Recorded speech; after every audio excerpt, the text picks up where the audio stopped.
নমস্কাৰ, মই কৃষ্ণ শৰ্মা। আপোনালোকে চাই আছে স্বাগতম ফাৰ্মিং টিপছ। মোৰ আগত দেখিছে এইটো গিনি ঘাঁহ হয়। আজি মই গিনি ঘাঁহৰ ওপৰতে ভিডিঅ'টো বনাই আছোঁ, কিয়নো মানে বহুত ভিউৱাৰ্ছক মোক মানে কমেণ্টছ আহি থাকে বা ফোন আহি থাকে যে গিনি ঘাঁহৰ প্ৰডাকশ্যন কেনেকুৱা হয়, কিমান কেজি মানে ঘাঁহ উৎপাদন হয় বা এটা ঝোপত কিমান ঘাঁহ থাকে, সেইবিলাক তেওঁলোকে বহুত জানিবলৈ ইচ্ছা কৰে। সেইকাৰণে মই ভাবিলোঁ যে ইয়াৰ যিখিনি তথ্য মোৰ লগত আছে বা মই যিখিনি কথা জানো এই মানে গিনি ঘাঁহৰ ওপৰত, তো আজি এই ভিডিঅ'ৰ মাধ্যমেৰে আপোনালোকক মানে জনাব বিচাৰিছোঁ। আপোনালোকে মোৰ ভিডিঅ'টো স্কিপ নকৰাকৈ সম্পূৰ্ণ চাই ল'ব আৰু মোৰ চেনেলটো লাইক, কমেণ্ট, শ্বেয়াৰ আৰু ছাবস্ক্ৰাইব কৰিব নাপাহৰিব। এইটো ঝোপটো দেখিছে, এই ঝোপটো আজিৰ পৰা প্ৰায় মই 2-2.5 বছৰমান আগতে বেলেগ এটা ঠাইৰ পৰা আনি লগাইছিলোঁ। এইটো মোৰ ইয়াত লগোৱা প্ৰথম ঝোপ হয়, মানে এইটো লাইনত যিমান আছে এইটো প্ৰথমবাৰ আনি কিনে মই ইয়াত লগাইছিলোঁ। তাৰপিছত যেতিয়া ইয়াৰ প্ৰডাকশ্যনটো আৰু ইয়াৰ যিটো কোৱালিটি হয় বা যিটো মানে ঘাঁহৰ প্ৰডাকশ্যন হৈ আছে আৰু গ্ৰ'থ আছে, সেইখিনি মোক দেখি পেলাই ভাল লাগিছিলে কাৰণে মই ইয়াৰ পৰা আকৌ সিফালেও লগাইছিলোঁ। সেইটো ছাইডত যিটো গিনি লগোৱা আছে সেইটো আপোনাৰ 1 বছৰীয়া হয় আৰু এইটো 2 বছৰ বা 2.5 বছৰ। এতিয়া 2 বছৰ 2.5 বছৰ হোৱাৰ হৈছে, তো এইটো চাওক ইমান ডাঙৰ এটা ঝোপ হৈ গৈছে। এইটো মই কাটি পেলাই মই দেখুৱাম যে এটা ঝোপত কিমান ঘাঁহ হ'ব। সেই বস্তুটো আপোনালোকে জানিবলৈ হ'লে ভিডিঅ'টো আপোনালোকে স্কিপ নকৰাকৈ সম্পূৰ্ণ চাই ল'ব। মই এই ঘাঁহটো আপোনালোকক মই কাটি পেলাইও দেখাম যে কিমান হয়। তাৰপিছত মই ছাগলীক কেনেকৈ খাব দিম মানে এই গিনি ঘাঁহটো, সেইটো আপুনি চাব। কিয়নো আমি ঘাঁহটো কাটি পেলাই যেতিয়া ছাগলীক দিওঁ, তো ছাগলীয়ে কি কৰে, আধাখিনি খায় আৰু আধাখিনি ইহঁতে কি কৰে মাটিত পেলাই দিয়ে। তো মাটিত যেতিয়া পৰি যায় ঘাঁহটো, তেতিয়া ছাগলী আকৌ সেই ঘাঁহটো নাখায়, পেলাবলগীয়া হৈ যায়। তো সেইকাৰণে মই কি কৰোঁ, এই ঘাঁহটো কাটি পেলাই সৰু সৰু টুকুৰা কৰি লওঁ। টুকুৰা কৰি পেলাই এটা পাচিত বা এটা চৰিয়া এটা দি দিওঁ। তেতিয়াহ'লে কি হৈ যায়, সেই সৰু সৰু টুকুৰা ইহঁতৰ মুখত আহিব।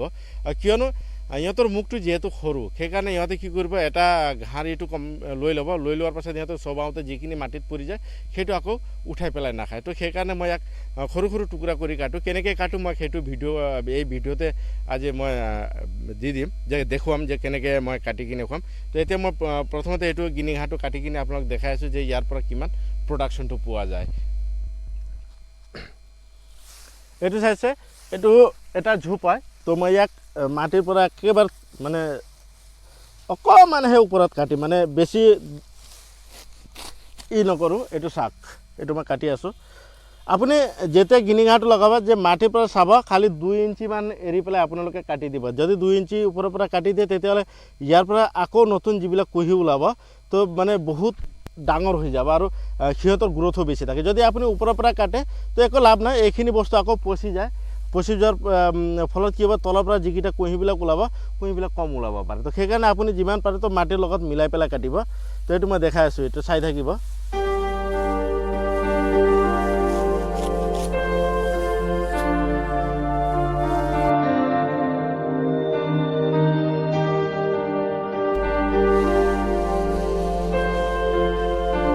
এইটো হ'ল এটা ঝোপৰ পৰা ঘাঁহ এইটো ওলায়, এইটো গিনি ঘাঁহ।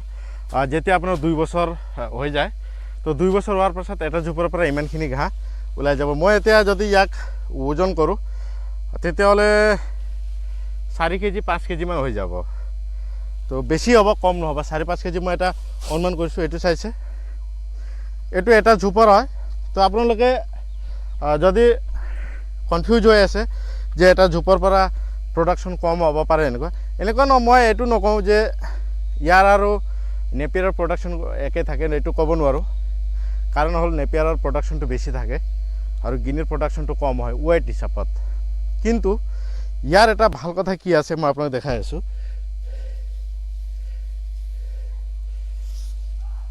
এইটো চাওক, এইটো একেবাৰে ধানৰ গছৰ নিচিনা।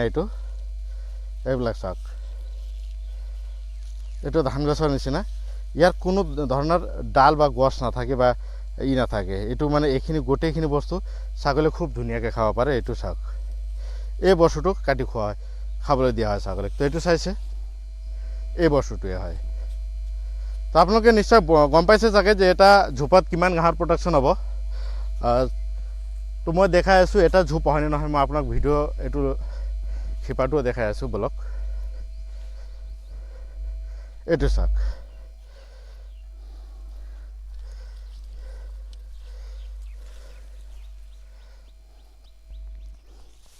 এই ঝোপাৰ পৰা মই এতিয়া কাটি পেলাই দেখাইছোঁ আপোনালোকক।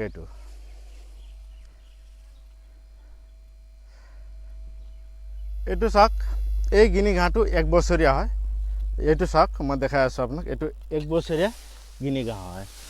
এইটো তাৰমানে যিটো মই অকণমান আগতে দেখাইছিলোঁ 2 বছৰীয়া বুলি কৈছিলোঁ, তাতকৈ প্ৰায় আধা আছে। তো আৰু ইয়াত একচুৱেলি অকণমান মোৰ গোবৰৰ অভাৱ আছে আৰু ইয়াৰ পানীও মই দিয়াৰ ব্যৱস্থাটো মোৰ ইয়াত নাই। তথাপিও ইমানখিনি ধুনীয়া হৈছে। যদি আপোনালোকে ভালকৈ পানীৰ ব্যৱস্থা কৰিব পাৰে তেতিয়াহ'লে গিনি ঘাঁহ বহুত ভাল হ'ব ছাগলীৰ কাৰণে। স্পেচিয়েলি যাৰ চেপ কাটাৰ মেচিন নাই, তো তেওঁলোকে এই ঘাঁহটো আপুনি ডাইৰেক্ট কাটি পেলাই ছাগলীক দিব পাৰে। আৰু আপোনালোকে যদি সৰু সৰু টুকুৰা কৰি দিয়ে সেইটো হ'ব, আৰু এইটো আপুনি ডাইৰেক্ট কাটি পেলাই লৈ গৈ দিলেও সেইটো ছাগলী খুব ধুনীয়াকৈ খায়। তো আপোনালোকে নিশ্চয় দেখিছে যে 2 বছৰীয়া ঘাঁহৰ কিমান ঝোপাটো কিমান ডাঙৰ হয় আৰু 1 বছৰীয়া ঘাঁহৰ ঝোপাটো কিমান ডাঙৰ হয়। তো এই আগৰখিনি যিবিলাক দেখি আছে আপোনালোকে এইকেইটা 1 বছৰীয়া ঝোপ হয়, আৰু মই যিটো এতিয়া আপোনালোকক কাটি দেখালোঁ এইটো 2 বছৰীয়া ঝোপ হয়। তো মই এতিয়া এই ঘাঁহটো লৈ গৈ মই সৰু সৰু টুকুৰা কৰি কাটি পেলাই ছাগলী খাবলৈ দিম। সেইটো মই আপোনাক ভিডিঅ'ত দেখাই আছোঁ, আপোনালোকে ভিডিঅ'টো চাই থাকিব। এইটো চাইছে, এইটো এটা ঝোপৰ পৰাই মই এতিয়া কাটি আনিছিলোঁ, আপোনালোকক মই ভিডিঅ'ত দেখাইছোঁ অলৰেডি। তো মই এই ঘাঁহটো কাটি পেলাই সৰু সৰু টুকুৰা কৰি ছাগলী খাবলৈ দিম। এইটো চেপ কাটা চাইছে, এইটো মই নিজে ঘৰত বনোৱা, মানে যিটো লোহাৰ আছে, লোহাৰক মই ডিজাইনটো দেখাইছিলোঁ আৰু তেওঁৰ লগত বহি পেলাই নিজে বনাই কিনে আনিছিলোঁ। এই চেপ কাটা দি মই এই ঘাঁহটো সৰু সৰু টুকুৰা কৰি কাটি পেলাই এইটো চৰিয়াটো দেখিছে, এই চৰিয়াটোত লৈ গৈ দিম। এইটো দিলে মোৰ কি লাভ হয়, ধৰক এটা ছাগলীৰ কাৰণে যিমান খাদ্যৰ প্ৰয়োজন হয় সিমানখিনি ঘাঁহ আনি দিলে হৈ যাব। নহ'লে কি হৈছে, ছাগলীয়ে খাওঁতে আধা খায় আৰু আধা পেলায়, সেই আধা ঘাঁহটো মোৰ এনেই ৱেষ্ট হয়। তো মই যদি কাটি পেলাই দিওঁ তো মোৰ ঘাঁহৰ আয়টো বাঢ়িব। সেইকাৰণে মই চেপ কাটাৰ দি কাটি পেলাই, মানে চেপ কাটাৰ দি ঘাঁহটো সৰু সৰু টুকুৰা কৰি পেলাই কাটি লওঁ। কাটাৰ পাছত ছাগলীক মই খাবলৈ দিওঁ। তো আপোনালোকে ভিডিঅ'টো চাই থাকক, মই কেনেকৈ কি কৰি আছোঁ।